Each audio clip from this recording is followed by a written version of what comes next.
Welcome back, friends. Another beer and vinyl. Thank you to a friend of mine for dropping the needle. And here we go. A little something different here. Lots of stuff different here. I'd like to welcome you guys back to, it's kind of my buddy Alexis. Back to doing what we've done before. So, I ain't gonna lie, we started off the night with drinking cheers. Cheers. Which may change my taste buds, but drinking dry Manhattans. So I'm kind of running out of sweet vermouth, and I wanted to try. I have a ton of dry vermouth. Straight out of hell. Black Sabbath, baby. Let's go. I think this is their first one. This is a present my son got for his birthday in December. But I remember when they first came out, like Rolling Stone said, it sounded like music straight out of hell. It kind of does.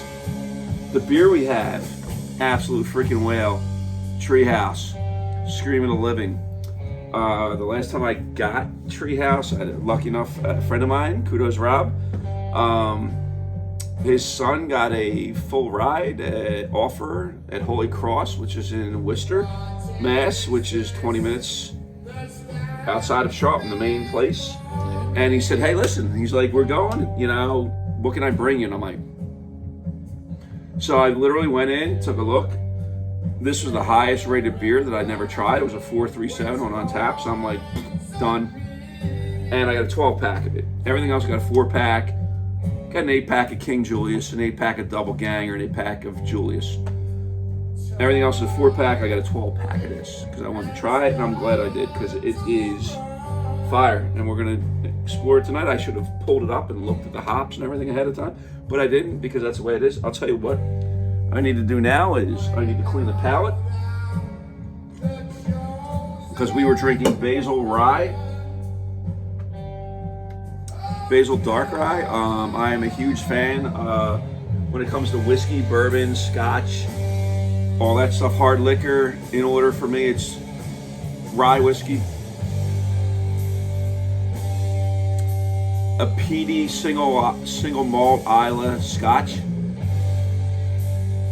I'd say bourbon next, then like regular whiskey, and then vodka, and then tequila, then vodka. Vodka and tequila probably around the same. Love them both, but there's so many different types of alcohol. So many. Anyway, I digress. Let's satanicize ourselves here with this and drink some Treehouse. Thank you for dropping the stylus. No problem, man. This. I don't know if you've had this one yet. I really like this one. I don't think so. You only wanted some of it, so. Cheers. I'm gonna do the normal. I need to add a little bit more in here. All right. Hope it shows up on camera. It is kind of like a yellow, not a straw yellow. It's a little bit different, and it's lighter here and darker there. Cannot see my finger through this at all. Tiny bit of foam. I'm surprised there's not more head on that. And let's just get in there and papaya, mango, and there I go again. I do it all the time. Orange, tangerine, peel. Would you, please tell me where I'm wrong, or tell me what else you smell, where I'm right. Mango's pretty strong.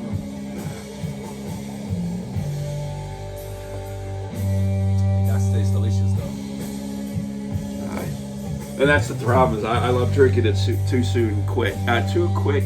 Yeah, you get my point.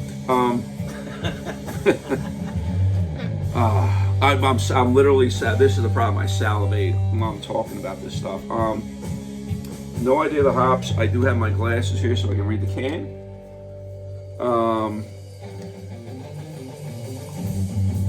It's definitely New Zealand hopped. I can tell you that for a fact. ScreamOfTheLiving is a declaration within a sea of noise.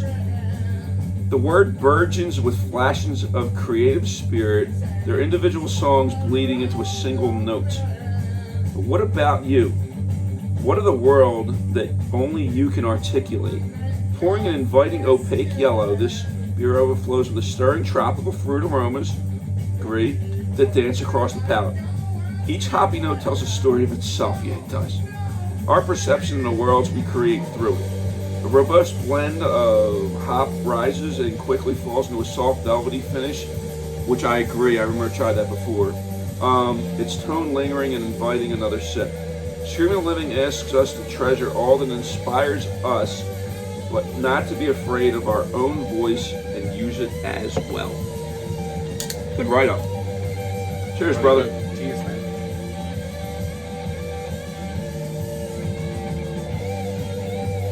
God. That is delicious. That mouthfeel is, the mouthfeel in this is a 97 out of 100. Wow. I get 95 out of 100. The mouthfeel is really creamy, full.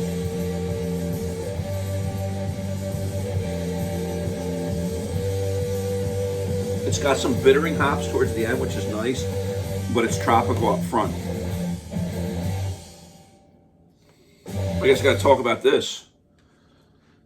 I only know one Black Sabbath album well, which if you're a Black Sabbath fan, you probably know it. So this is side one. That was Black Sabbath. This is The Wizard. We have Wasp. I don't know any of these songs.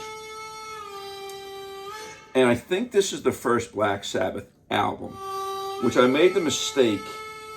Oh wait, I gotta show you the album.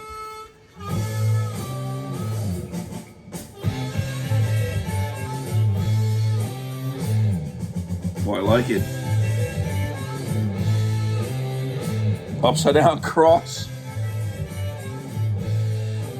Still falls the rain, the veils of darkness shroud the blackened trees, which contoured by some unseen violence shed their tired leaves and bend their bows.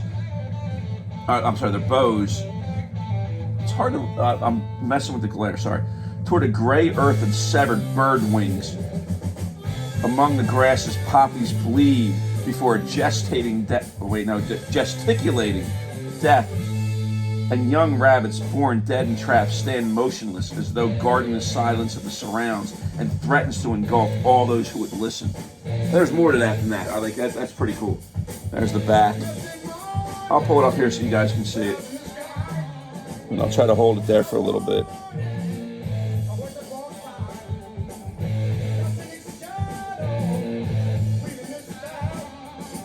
Grab a snag it of it if you want to. So I remember when I worked at Vanguard, I knew Black Sabbath, I knew a little bit about them, and I literally thought I had the first album. I grabbed the Paranoid album with War Pigs and all that stuff, whatever it is.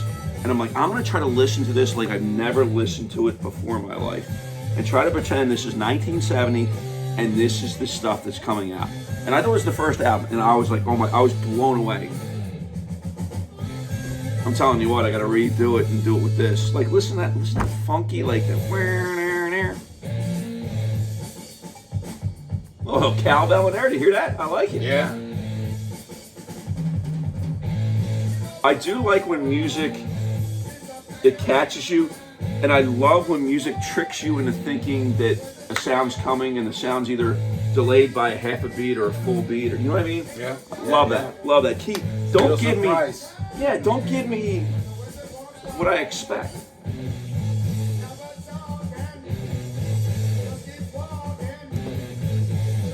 I'm tasting a mosaic now. I think I taste a little blueberry.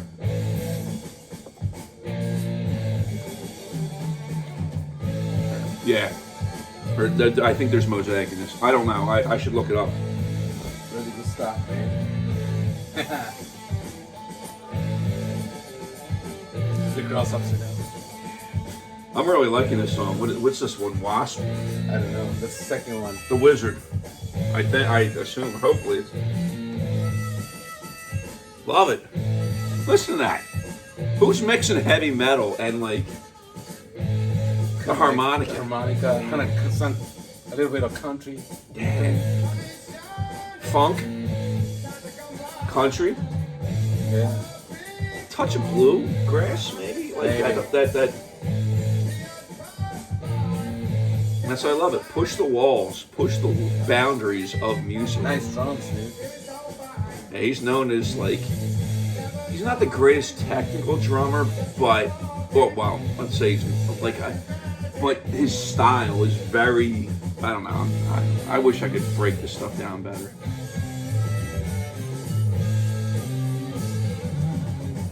This is a really good song, though. Yeah, I'm really liking this song. The song kicks ass. And the harmonica adds like a little angst to it, like not an angst, but like I don't know. Yeah, I like that song. That was a good song. a really good song. What year is this? 69. So David got this for his 17th. One of his friends, they got him a couple of vinyl. Like, I love it. Like, sure, take. I don't care. My vinyl, which if you guys haven't seen, I do have a nice setup. RT Fluence 85, getting pumped through. So my turntable is pretty good for the entry level. So 500, but it's got a blue on the front, stylus, acrylic platter. It's kind of good that way. It sits on it's 3 legs instead of 4 for like the noise cancellation, stuff like that. The speakers, though, what I have is, I don't know if you can see the white thing behind all that, right there. That's a rear surround. It's like the size of my freaking B-Law textbook in college. It's bigger. The center channel is a half moon. It's 18 inches, and then my left and rights are about this tall, and they sit on 12-inch sub drivers that are driving through the ground, and I have a sub behind my TV, so I'm literally driving a 5.3 Dolby. I'm spoiled and I'm lucky, and like, good stuff, man. yeah. I still remember Amy's brother who came over. He was over here last weekend. He had a little bit of Treehouse, but his new girlfriend, he brought her. Oh, yeah. And I shared the stuff with her, and it was great. But I remember the first time he came over, it was after the pandemic. He was ripping my speakers online. Oh, it's garbage. Pioneers are garbage, this and that. He came over, and I put on, and I've mentioned this on the channel before, I put on Dave Matthews' Cortez the Killer, which is a 17-minute opus of just... Cortez the Killer is a great... I think you were here when we played the Neil Young song. Yes, I Yes. think so. And it's long, but it's long and it's like drony. Not that's a bad word, but like, and I put another thing on, and he sat, and I gave him a King Julius, poured it in a glass, and put him right there, which is like the absolute center of. Right over there. Trying to turn it.